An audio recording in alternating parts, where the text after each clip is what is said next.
managed the market for 1 year, and then at the start of the second year decided, holy crow, there's some information here that we probably could use in the community in a whole bunch of different ways.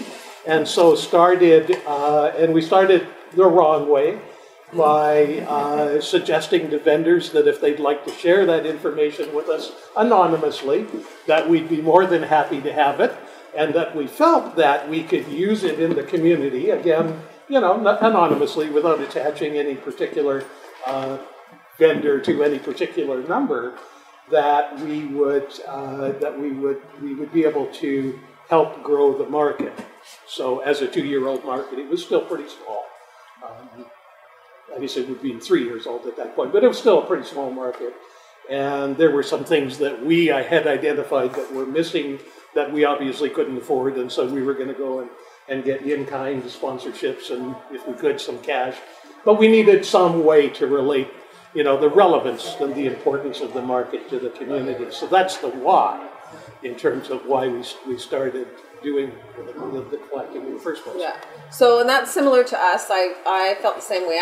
I started doing presentations to or delegations to our local regional district, and I wanted to go to city council as well. And so the first time I went was in 2012 when David Connell had done all that research, and I had all these great numbers to give them, and it was really good. And the next year I didn't have those numbers, and I was like, oh, this is not so good. And so so we just, we're a bit different in the way we collect fees at our market.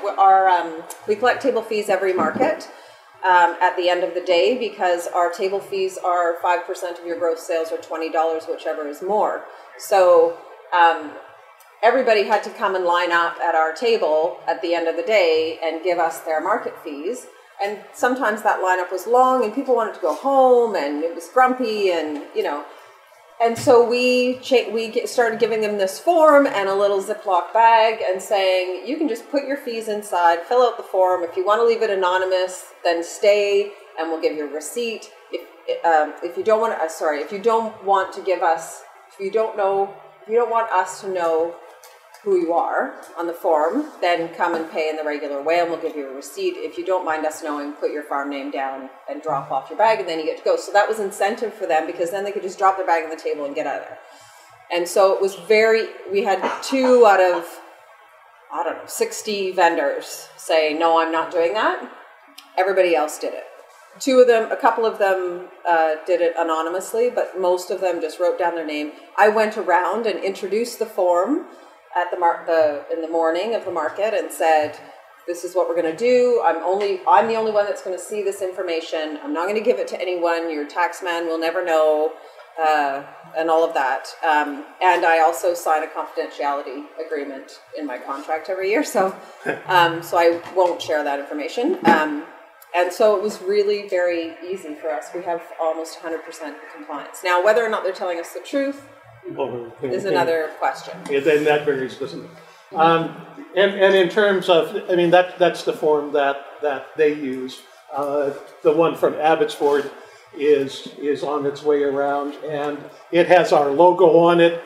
It's color-coded for the different kinds of vendors. It looks like it was made up by somebody with obsessive-compulsive disorder, and which I border on anyway. So guess who made the form? And there's 2 versions of it, and one I'll explain the reason for in a minute. But I also, for 1 year in 2010, managed the Langley market, as well as managing the Abbotsford one. And Leah, who had been the first manager of that market, had a system that was definitely not obsessive-compulsive. Leah had 3 different colors of Post-it notes. And she would go around the vendors towards the end of the market and just slap one on each table according to how she had the vendors sorted.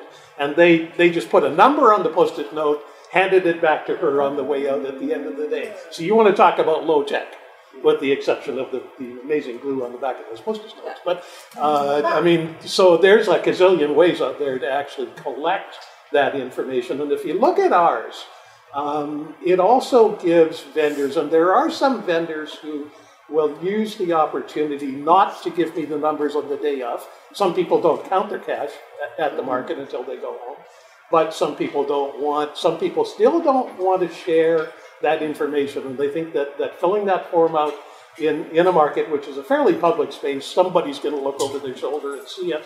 Some of them, so I give them the option of phoning me or emailing me, and there are some who take advantage of that, and I have a few vendors who are, ultra sensitive about the environment, and they absolutely refuse to take that paper from me because they call me the tree killer, and so they won't take that piece of paper from me, opting instead to email me, on Monday morning or something like that, and give me the number. So they've obviously gotten over the anonymity thing, and I'll talk about if I can in a few minutes about compulsory versus the sort of encouraged compliance thing, but also that anonymity piece. We should chat about that perhaps as well. So a couple different ways that they can get the information to us, depending on what their sensitivities are around that stuff. Yeah. So maybe we'll just go through and see some of the examples of what you can do with that information once you have it. So this is our regular data sheet. The vendors are listed down the left-hand side. The dates are along the top, and that's the table fees that are coming in. And then at the bottom, there's a calculation of, the total sales for that season, average table fee, average vendor attendance, median, highest, vendors paying medium, minimum, sorry. And then this is the gross sales data. This is the next level of calculation. So just more detail in more fun stats. And then this is our gross sales data, same thing. And then what I've done on the side is just collect it into vendor categories. So this way I can go back to the vendors and say, or whoever, funding agency, whatever, this is how much money primary producers are making at our market. This is how much money, or this is how many sales they're making at our market, and demonstrate the economic impact of the farmers market on a seasonal or a daily or a weekly or a yearly way. Can I go back two or three slides? You don't have to actually physically go back, but I noticed that on one of them, you identified them for this purpose as vendor number 1, 2, 3. So are you keeping stats specific to each vendor at your market separately? Yeah. Why?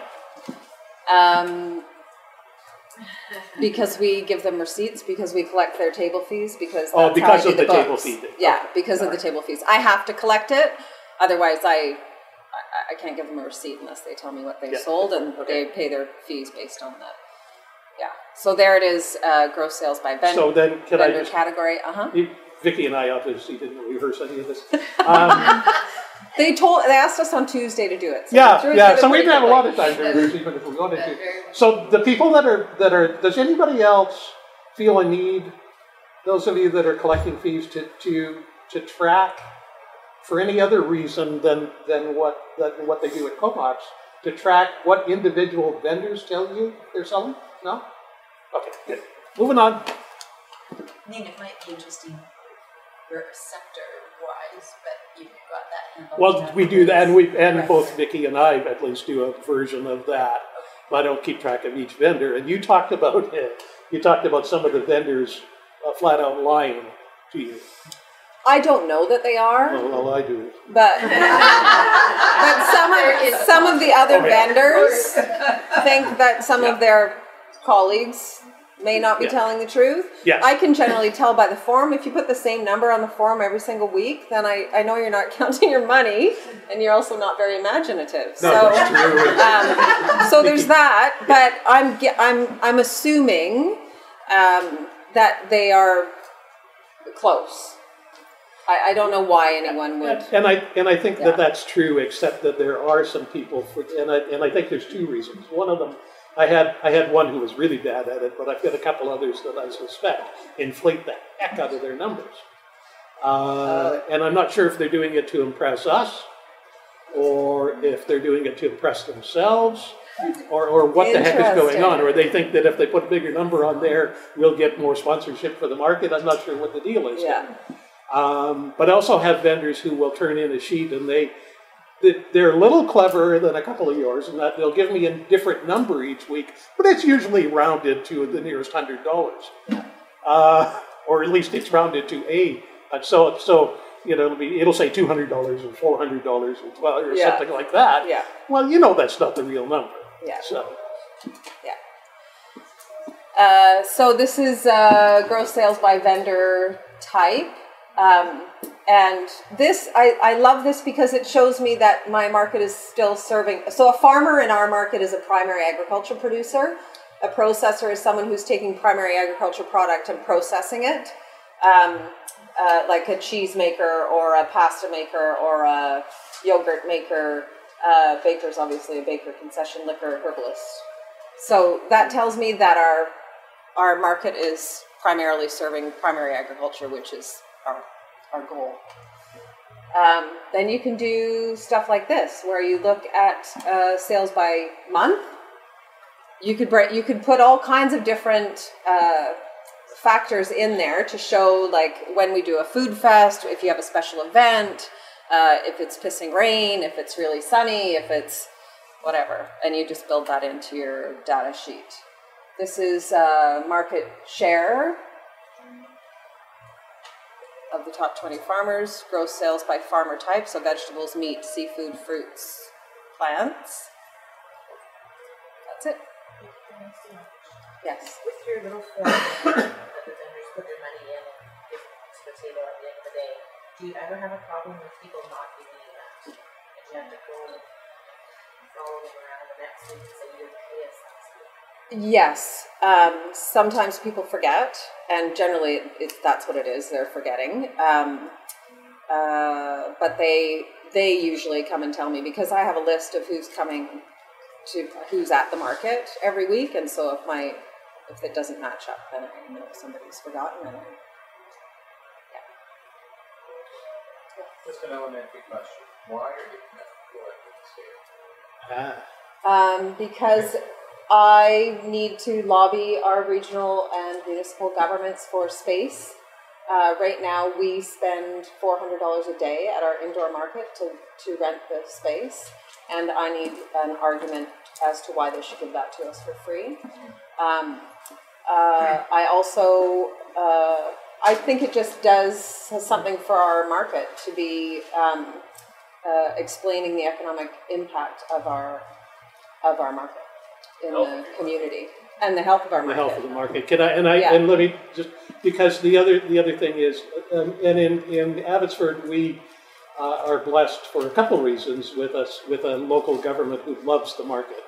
And they'll do pretty much anything I ask them to do, except give me cash. But they'll do in kind like crazy. They rebuilt a street for me a couple of years ago. Nice. Just incredible stuff that they'll do.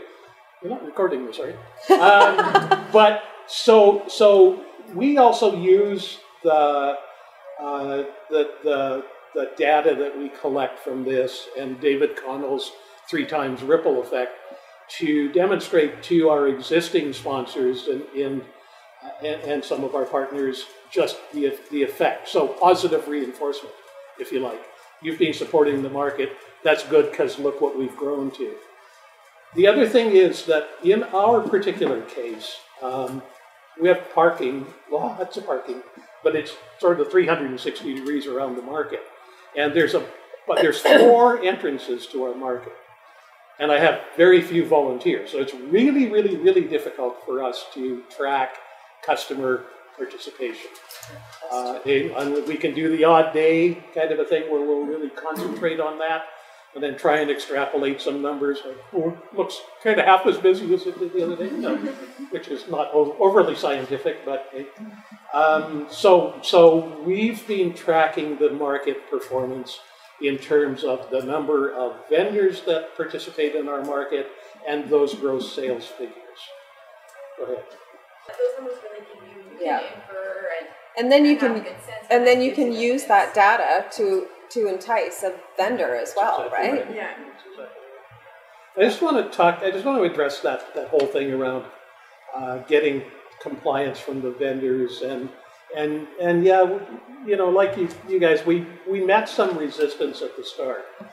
And one of those sheets, it needs to be rewritten, and it wasn't all that well written the first time around, but just we spent some time in a few different ways explaining to vendors why we were doing it and what our intentions were, and assuring them that there was no way that anybody was going to find out what they sold, how much they were making. No gross sales is not profit at the market, and all of that kind of stuff. And over the space of, I guess, a year or a year and a half, it grew to the point where I was getting 85 or 90% compliance without really having to work at it very hard. And it was at that time anonymous, so they could just have, after a while you get to know people's handwriting, but they didn't have to. And then what happened was it carried on that way for a while. Then after a year or two, some time passed, it started to fall off. And I was starting, when I was compiling the stats, I was starting to see numbers like 65% compliance. I was only getting that much back from the vendors. So I then had to go to a way of figuring out who the heck was not reporting to me on a consistent basis. And so I added the vendor name to the form. You don't think that got some comments? Yeah. So so this is no longer now anonymous, right? And I'm totally anonymous. I'm the only one that'll ever see these, and it says that on that thing. So, but it's not totally anonymous. But the reason that I need to do this, and I explained it to them again, is because the compliance, the percentage of compliance has fallen off, and these numbers are no good to us if we're only getting 65%. So we need to boost that back up. I need to know who's complying so that I can go after the ones that are not, because it's not fair to you, Mr. Vendor, if you're telling me your numbers and the guy next to you doesn't have to. That's totally unfair, and it's not good for the market.